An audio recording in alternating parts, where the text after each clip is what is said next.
사람은 누구나 이렇게 뽐내고 싶고 칭찬받고 싶은 욕망들이 있습니다. 하나님 왜 사람에게 그런 마음들을 주셨을까? 긍정적 요소로 보면은 잘 보이고 싶은 마음이 우리를 좀 이렇게 더 잘 할 수 있도록 스스로 일으키는 힘이 있다고 저는 생각해요. 누군가 칭찬하면 더 잘하고 싶어지고 누군가 밟으면 안 하고 싶은 것이 우리 속에 있어요. 그래서 사람들은 늘 그래서 이게 어떤 선하다고 생각하는 것, 좋은 일이라고 생각하는 걸 사람들 앞에 자꾸 이렇게 띄어 보이고 싶고 나 이거 했지라고 자랑하고 싶어지는 마음이 우리 속에 들어 있어요. 결국엔 이제 직장에 피곤한 몸이지만 남편이 집에 와서 청소를 하거나 설거지 한다든지 가정일을 돌볼 때 부인이 보면서 아이고 여보 고마워 이러면 다음날 일찍 와서 걸레질도 한단 말이에요. 근데 아무 말 안 하면 다음날 하기 싫어지거든. 왜냐하면 칭찬을 못 먹어서 힘이 빠진 거야. 그러니까 이런 것들이 우리 속에는 늘 있어요. 충동이 있어요. 심지어는 교회에 오셔서 기도하는 일도 은밀한 중에 기도하는데 목사가 나타나면 대박 나는 거예요. 와, 오늘 목사가 봤다 이래가지고 목사님 알아줘 이제 이렇게 되면 다음날 밤에는 더 나와서 더 하는 거야. 그 목사가 늘 가 있어야 되는 거예요. 그리고 뒤에 가서 모른 척 보면서 목사가 음성이라도 기침소리 들으면 막 이게 대박 나는 거고. 보여주고 싶은 마음들이 늘 우리를 그렇게 이끌어 가요. 굳이 하는 건 선한 일입니다. 그런데 굳이 하는 일에 있어서도 그 착하고 선한 일을 사람들 앞에 이렇게 칭찬받고 야 당신 되게 선하다, 와 굉장한 천사네 이런 이야기를 듣고 싶은 마음이 우리 속에 계속 있어요. 그런데 예수님은 지금 그런 일을 그렇게 긍정으로 보지는 않으세요.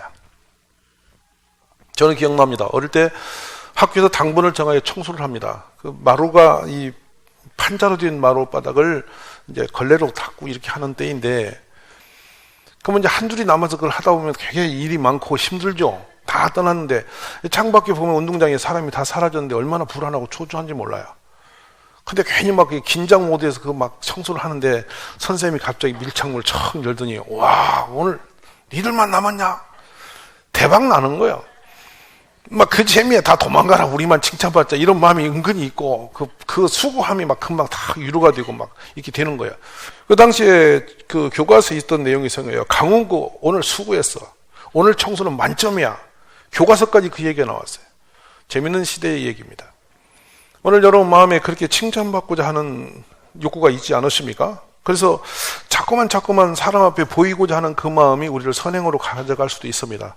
그런데 예수님이 왜 이것을 사람에게 보이려고 하지 말라고 정리하시냐면 여기에 유선이 들어가요. 사람의 눈만 피하면 원위치 되는 거예요. 누가 칭찬 없으면 다 가라앉는 거예요.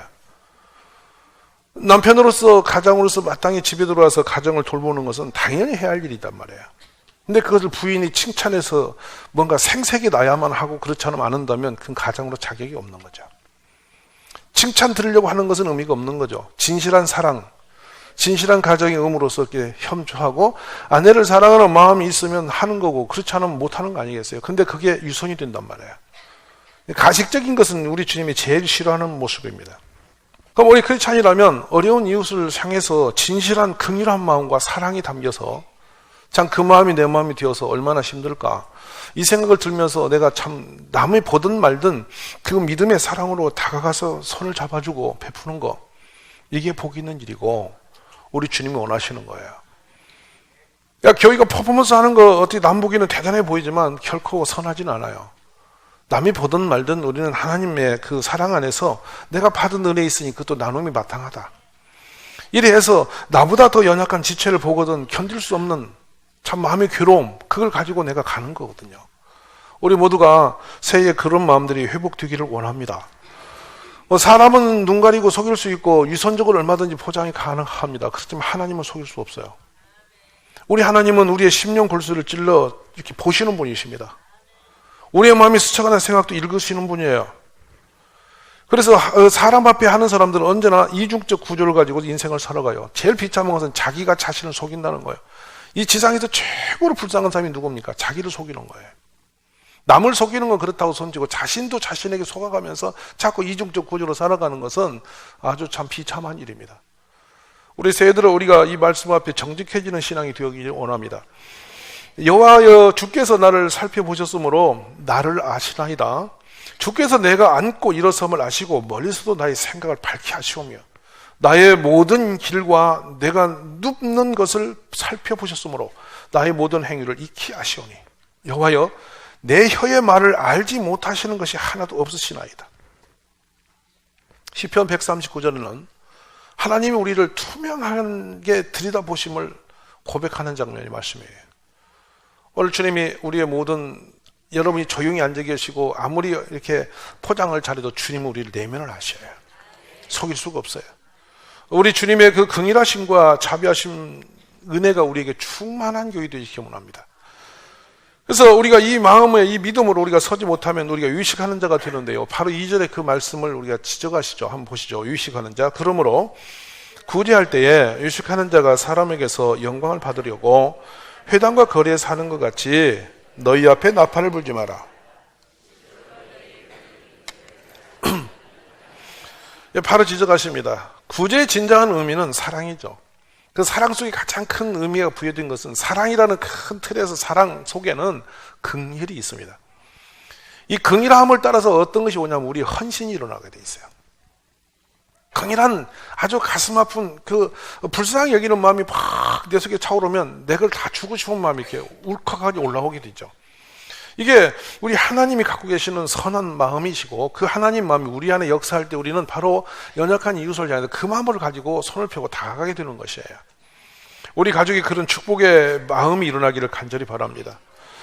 내가 누군가에게 뭘 준 것이 자랑거리가 되고 박수거리가 되어지고 사람들에게 와 이런 것을 칭찬받고 칭찬이 사라지면 다시 마음을 닫아버리는 그런 사람은 선하지 않습니다. 우리 그래서 3절에 말씀하시기를 너는 구제할 때 오른손이 하는 걸 왼손이 모르게 하라. 불가능하죠. 어떻게 오른손이 폈는데 왼손이 모르겠어요. 그만큼 은밀하게 진실함으로 하라는 말씀인 줄 믿습니다. 4절에 보면 너의 구제함을 은밀하게 하라. 은밀한 중에 보시는 너희 아버지께서 갚으시리라. 우리의 보상금 어디냐? 하나님 아버지께서 내가 하는 모든 걸 들여다보시고 나에게 복 주시는 것은 주님이 아시는 거다. 사람의 인기라는 것은 참 험한 것입니다. 박수를 치고 와 했다가도 한순간에 무너지는 게 인기예요. 인기처럼 험한 게 없어요. 그래서 여러분 그 기자라는 바람이에요. 바람처럼 의미 없는 게 없어요. 사람의 박수 소리 우렁차게 울리는데 박수 크게 받을수록 실망할 날이 커요. 그런데 의존하지 마시고 진실하게 하나님 앞에 우리가 바로 서시기를 원합니다. 그래서 어떤 선한 일을 할지라도 세상적으로 하지 말자는 것이죠. 우리 예수님이 가장 힘들어했던 사람들이 누굽니까? 율법을 높이 들고 털 포장되어서 자신은 뭐 하나님 입만 열면 눈만 뜨면 하나님을 부르는 사람들인데 행위가 없이 이중구조로 살아가는 사람들을 우리 주님 못 견디 하셨어요. 어려운 말씀인데요. 누가 10장에는 그것을 비유로 우리 주님 말씀하죠. 어떤 율법 선생이 있었던 거예요. 근데 예수님을 시험하려고 다가옵니다. 그래서 예수님께 묻죠. 내가 무엇을 해야 영생을 얻을 수 있습니까? 이렇게 물어요. 예수님이 그 사람의 마음을 알아요. 그래서 이렇게 대답합니다. 율법이 무엇이라고 기록되었으며 너는 어떻게 읽느냐? 어떻게 해석하느냐? 이 말씀이에요. 그냥 이 사람이 말합니다. 내 마음을 다하며 목숨을 다하며 힘을 다하며 뜻을 다하여 주 너희 하나님을 사랑하고 또한 내 이웃을 내 자신같이 사랑하라 하였나이다. 지금 만약에 페이퍼로 신앙교육 시험을 본다면 만점짜리입니다. 이게 100점짜리 나왔어. 말로는 옳은 말 다 했단 말이에요. 근데 예수께서 직접 말씀합니다. 내 대답이 맞다. 그러나 이를 가서 행하라. 그러면 살리라. 행해라. 말씀은 입으로 담고 소리만 내는 게 아니라 삶으로 사는 것이 믿음이다. 할렐루야. 그래서 그 사람이 자기를 옳게 보이려고 예수께 여짜오되 그러면 내 이웃이 누굽니까? 또 따지죠. 그때 예수님이 대답해서 말씀합니다. 어떤 사람이 예루살렘에서 여리고로 내려가다가 강도를 만났는데 강도들이 그 사람이 옷을 벗기고 때려 거지만 죽게 된 것을 내버리고 갔더라. 이 당시에 이 말씀을 듣는 그 율법사는 그 그림처럼 그 위치를 압니다. 예루살렘에서 여리고로 내려가는 길은 내리막길인데 산지고 유대 광야가 험합니다. 그래서 산 등성이를 타고 비탈길을 돌아서 계곡으로 들어갔다 나왔다 가다 보니까 민가가 없어요. 한동안 사람이 살지 않는 광야예요. 필연적으로 갈 수밖에 없는 노선입니다. 그 노선이. 근데 그 노선을 다니는 이 길인데 거기는 강도떼가 많았어요. 산적대죠. 갑자기 기습을 하여서 나그네들을 덮쳐가지고서 막 강도질을 하고 물건을 빼앗고 그냥 버리고 튀어버리는 거죠. 흔히 있었던 일이죠. 우리 예수님은 없는 특별하게 이해도 안 되는 비유를 가져온 게 아니고 일상적으로 일어난 상황을 갖다 딱 댑습니다. 오늘 우리의 신앙은 특별한 어떤 기회만 있는 게 아니고 일상 속에서 신앙이 열매를 맺는 것이죠. 그렇게 드러내기를 기대하시는 거죠. 자, 근데 예수님이 극렬한 비유를 하십니다. 마침 한 제사장이 있었다. 제사장이 누굽니까? 사람과 하나님 사이의 모든 죄를 회복시키고 하나님과 관계를 회복시키기 위해서 하나님이 세운 하나님의 사람이니까 율법이나 모든 것들 최고의 영적으로 모범이 될 수 있는 이렇게 으뜸에 된 사람들이죠. 이 제사장의 행위를 보자는 것입니다. 근데 제사장이 어떻게 하냐? 그 길로 내려가다가 그 강도 만나서 지금 피를 흘리고 옷도 벗겨지고 거지만 죽게 된 사람을 싹 보더니 피해가 버리더라. 율법이에요. 피 흘린 자를 피하라는 거예요. 레위기 말씀이 그렇게 적용이 역으로 되어 있어요. 이 사람 마음에는 진정한 복음의 열매가 전혀 없는, 머리로는 성경의 지식을 가득 담고 사람들 앞에 행위를 하나님의 종으로 행위를 하고 있지만 삶으로 지금 이 복음의 역사를 못하고 있는 그 사람이에요. 지나가 버립니다. 자, 레위인도 마찬가지죠. 하나님의 그 제사장 밑에서 수종드는 그 족속 아닙니까? 특별히 택함을 받은 하나님을 기업으로 살아가는 그런 신령한 영적인 사람들인데 그 사람도 역시 율법을 보면서 지나가 버린 사람들이에요. 근데 여기에 어떤 사마리아 사람 이렇게 나와요.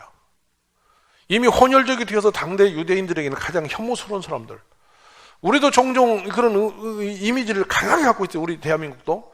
어느 사람, 어느 동네 누구는 나도 모르게 괜히 이렇게 혐오적인 얼굴을 다 가지고 마음으로 닫아버린 그런 사람을 많이 저는 만나봅니다. 그래, 이것이 내 선이 되었고 벽이 되어서 그걸 넘지 못하고 그 속에 딱 들어서 예수 믿는다고 한다는 거예요. 잘 들어보시죠, 이 부분에. 어떤 사마리아 사람은 여행 중에 거기를 이르렀더니 그 사람을 보고서 불쌍히 여기더라. 극이란 마음이 일어납니다. 그래서 그 사람이 세상에서 유대인들로부터 아이고 저런 저거 혼혈족들 저거 아주 죄인들 이렇게 우스꽝스럽게 여겼던, 어찌 보면 거룩한 반열에 서지도 못하게 이렇게 위면당한 그 나그네는 그 사람을 불쌍히 여기면서 가까이 가더니 기름과 포도주를 그 상체에 붓고 싸매고 자기 짐승에 그를 태워서 주막으로 데리고 가서 돌보아 주니라. 이 주막이 여러분 지금은 술집이라고 생각하지 마세요. 그 여리고로 가는 나그네들의 지친 몸이 잠을 자고 먹을 것 없고 식당과 위로와 잠자리와 안식을 같이 하는 게 주막이었어요. 근데 거기로 데리고 간 거죠. 가서 자기가 돌봐줍니다. 돌봐주다가 시간이 없어. 더 이상 그 사람 같이 체류할 수가 없으니 그 사람을 거기다 주막에다 맡깁니다. 맡기면서 이렇게 합니다. 주막 주인에게 데나리온 2를 내어주면서 이 사람을 돌봐달라고. 비용이 더 들거든 내가 돌아올 때 갚겠다. 그러자 내 생각에는 이 세 사람 중에 누가 강도 많은 사람이 이웃이냐. 오늘 이 강도 만난 사람을 찾으러 우리가 여리고로 갈 일은 없어요, 여러분. 오늘 우리가 보따리에서 비행기 타고 여리고 가서 강도 찾아서 눈 뜨고 기다렸다가 그렇게 피 흘리는 사람 도울 그런 일은 없어요. 오늘 우리 가운데 강도 만난 사람 많이 있어요. 일상 속에 많아요.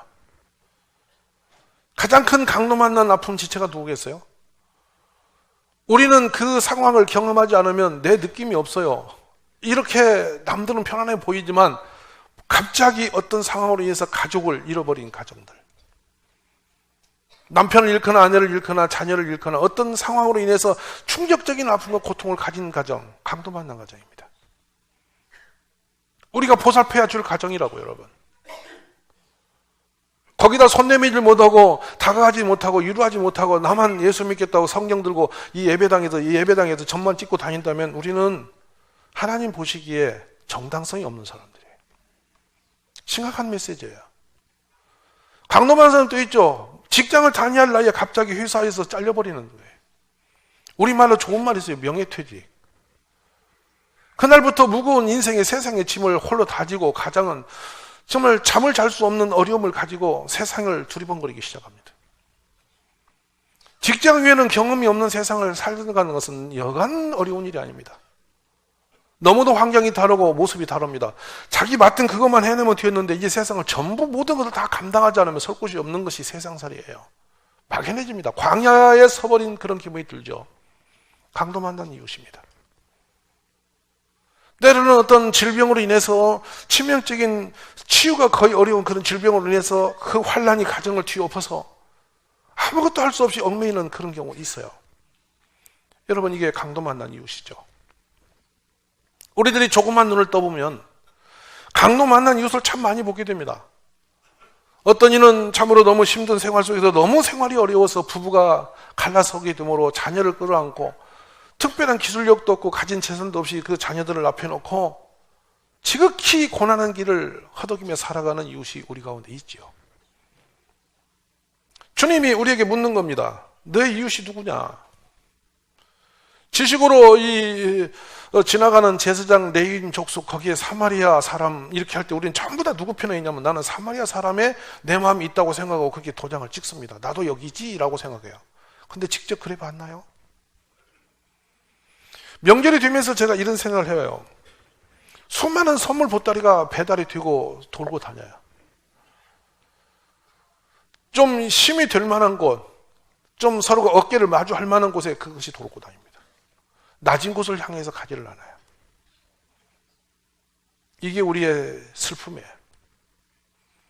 이번 명절에 이때뿐만 아니라 일상적으로 우리 눈들이 강도 만난 이웃을 향해 늘 열려있고 그것을 향해서 우리 발걸음과 마음과 생각이 같이 올려가는 그 사랑과 긍휼함이 있는 그런 교회가 되어지기를 저는 원합니다. 우리 새 마음 되어서 새해는 어려운 곳을 향할 수 있는 마음과 발걸음이 회복되어지기를 간절히 원합니다. 우리 주님이 그토록 세상의 험한 죄인들을 다 품고 용서하시고 그들을 십자가 지시고 죽으신 우리 주님이 한 부류의 사람을 향해서는 집중적으로 계속 불편한 용어로 공격을 하셨어요. 그 사람들이 누굽니까? 바로 바리새인들, 서기관들 아닙니까? 얼마나 그들이 율법을 익히 알았습니까? 그래서 옳고 그름에 대해서 얼마나 분별을 많이 했습니까? 근데 그들은 선한 행실이 없습니다. 말로만 떠드는 복음이죠. 우리 복음은 말로 하는 게 아니라 몸으로 삶을 하는 것입니다. 그러므로 무엇이든지 이들이 말하는 바는 행하고 지키되 그들이 하는 행위는 본받지 마라. 그들은 말만 하고 행하지 아니하며 또 무거운 짐을 묶어 사람의 어깨에 쥐우되 자기는 이것을 한 손가락도 움직이려 하지 않는다. 진언 안 하면서 말만 떠든다. 그들의 모든 행위는 사람에게 보이고자 하나니 굉장한 유익입니다. 사람에게 보이고자 하나니 경문띠를 넓게 하며 옷수를 길게 늘어뜨리고 잔치 윗자리에 앉아서 회당이 높은 자리를 차지하고 앉아서 시장에서 문안 받는 것과 사람들에게 랍비라 선생이라 칭찬받는 것을 좋아하고 있느니라. 그러나 너희는 랍비라 칭함을 받지 마라. 너희 선생은 하나요 너희는 다 형제니라. 교회에서 우리가 주신 직분들은 축복된 겁니다. 계급장이 아닙니다.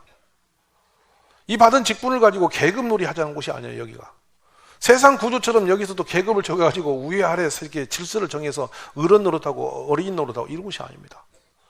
교회의 직분은 가끔 중직이라는 용어를 때 저는 중직이라는 용어를 좋아하지 않습니다.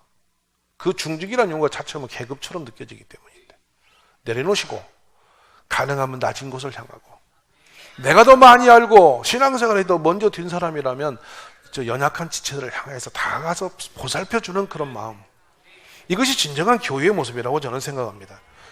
그리고 예수님이 직격탄을 날립니다. 화 있을진저 너에게는 재앙이 있을 것이다. 유식하는 서기관과 바리새인들이야. 회칠한 무덤 같으니 겉으로는 아름답게 보이나 그 안에는 죽은 사람의 뼈와 모든 더러운 것이 그득하다. 유대인들은 우리처럼 땅을 파거나 이렇게 매장 문화가 아니고요. 바위를 뚫는데 이 바위가 석회질이라 쉽게 파져요. 파지는데 바람과 이 비바람이 치면 쉽게 파진 땅에 습이 들어가면 점점 굳어져서 강해져요. 그러니까 굴 파기가 쉬운 것이죠. 그래 무덤을 파서 굴을 파서 그 속에 이렇게 선반들이 합니다. 이렇게 층층이 만들어서 사람이 돌아가시면 거기다 시신을 올려두면 물이 빠지고 상에서 다 섞고 난 뒤에 뼈만 나오면 그걸 걷어서 구석에 항아리에다 집어넣어. 이게 유대인의 무덤이에요. 근데 무덤이 저 공동묘지로 멀리 가는 게 아니고 마을 어근에 다 있어요. 가까운 곳에. 삶과 죽음을 별개로 안 봐요. 그들은 살아있는 분이나 돌아가신 분이나 가족으로 생각해서 예배당에도 그 무덤이 이 안에 있고 막 그래요. 여기도 있고 그래요. 목사님이 돌아가시면 여기다 묻어요. 그러니까 예배당 바로 발밑에 시신이 있는 거예요. 그렇게 살아요, 문화가. 그러니까 근데 사람들이 볼 때 동네 어구에 그 무덤을 놓고 있으면 그 속에 사람이 시신이 있으니까 여러분 갈 때 기분이 해피하겠어요? 좀 두렵게 있어요? 예수 잘 믿어도 괜히 시신을 보면 마음이 좀 이렇게 무겁지 않았습니까? 그러니까 사람들이 그 무덤을 볼 때 그냥 좀 끔찍하니까 뭘 했냐면 하얗게 회칠을 해놓습니다. 그러면 겉에 볼 때 하얗, 멋있어. 근데 속에는 지금 시신이 부룩쩍 썩어갖고 막 난리도 아니에요. 근데 겉에는 하얗게 쓰니까 무덤을 볼 때 오늘 하얗게 봐. 여러분 옆에 보세요. 하얀 집사님. 속에는 온갖 죄로 더러워져가 유선적인 생활 살면서 포장만 딱 해서 10분 써가지고 이러고 다니면서 만나면 성경책 주일날 끼고 이렇게 오고 점잖게 오시면서 할렐루야. 어이구 집사님 할렐루야. 진짜 할렐루야입니까? 하나님께 영광이 되고 있습니까? 그 걸음이? 이렇게 겉으로 포장을 멋지게 회를 칠하고 다니면서 폼을 잡는다는 거죠. 이것이 우리 주님 보시기에 그렇게 견딜 수 없는 거라는 거예요. 그래, 겉으로는 아름다워 보이나 그 안에는 죽은 사람의 뼈와 더러움이 가득하지 않냐. 겉으로는 너희도 사람에게 옳게 보이되 안으로는 의식과 불법이 가득하다. 무서운 얘기야. 오늘 이 유선의 가장된 모습을 벗어내놓고 진실해져야 돼요. 아멘이세요? 진실은 가장 행복한 것이에요. 옷을 벗어놓고 진실해지면 정말 자유가 와요. 우리 그렇게 좀 되었으면 좋겠어요. 아멘이세요? 우리 주님을 더 이상 목되게 하지 마시고 진실의 믿음으로 돌아가기를 원합니다. 사랑과 진실함은 이 세상에서 가장 능력이고 가장 강한 힘입니다. 예, 형제들아, 만일 사람이 믿음이 있노라 하고 행함이 없으면 무슨 유익이 있으리요? 그 믿음이 능히 자기를 구원하겠냐? 만일 형제나 자매가 헐벗고 일용할 양식이 없는데 너희 중에 누구든지 그에게 이르되 평안히 가라, 덥게 하라, 배부르게 하라, 그 몸에 쓸 것을 주지 아니하면 무슨 유익이 있겠느냐? 이와 같이 행함이 없는 믿음은 그 자체가 죽은 것이다. 어떤 사람 말하기를 너는 믿음 있고 나는 행함이 있으니 행함이 없는 내 믿음을 내게 보이라. 나는 행함으로 내 믿음을 내게 보이려 하리라. 내가 하나님은 한 분인 줄 믿느냐? 잘하는도다 귀신들도 믿고 떠느니라. 허탄한 사람아, 행함이 없는 믿음이 헛것인 줄을 알고자 하느냐? 오늘 나보다 더 연약한 이웃, 강도 만난 이웃, 환난당한 이웃, 겉으로 잘 모릅니다. 다가가 봐야 하는 거죠. 가까이 서보지 못하면 내 입장이 되지 않으면 모릅니다. 살아가신 여러분, 이웃은 관심을 가지면 보이는 것입니다. 사랑은 관심이에요. 관심의 눈을 닫으면 가족도 안 보여요. 왜 가족이 중요하냐? 가장 가까이 있기 때문에 관심이 제일 많이 가기 때문에 마음을 읽어내는 건데 가족 간에도 관심을 꺼버리면 남남이 됩니다. 사랑은 그래서 저는 관심으로부터 시작된다고 생각해요. 이웃을 한번 돌아보십시오. 그리고 내 손에 있는 작은 것 들고 사랑의 마음으로 따뜻하게 가십시오. 그걸 떠들지 마세요. 아무도 몰라도 돼요. 그게 좋아요. 하나님은 아세요. 가끔 통장이 텅 빌 때가 많아요. 있는 거 다 털어버리는 거예요. 이제 마이너스 왔대. 괜찮아요. 그것이 내 배부름을 위해서 헛되게 쓴 거라면 억울하고 슬픈 일이나 이웃을 살리는 데 썼다면 복된 일이에요. 아멘이십니까? 우리 새해에 모두 진지하게 함께 그런 길을 걸어가는 우리 가족들이 다 되어지기를 간절히 축복합니다. 그래서 강도 만난 이웃을 향해서 눈이 열리고 마음이 가고 생각이 가는 우리 모든 동일교회 가족이 되기를 간절히 바랍니다. 환난당한 이웃을 한번 챙겨보고 미워했던 이웃에게 한 번 더 다가가보고 내가 싫어버린 바 되었던 그 사람에게 다시 전화 한 통이라도 돌리면서 요새 별일 없었나? 보고 싶었다. 우리가 너무 거리가 많았었지. 이제 한번 따뜻하게 지내보자. 이 명절이 아니면 언제 그 일이 있겠어요? 한번 새 마음을 가지고 우리보다 사람 앞에 나팔 부는 사람이 아니라 주의 사랑을 담아 사람을 살리는데 함께하는 우리 가족이 다 되시기를 간절히 축복합니다.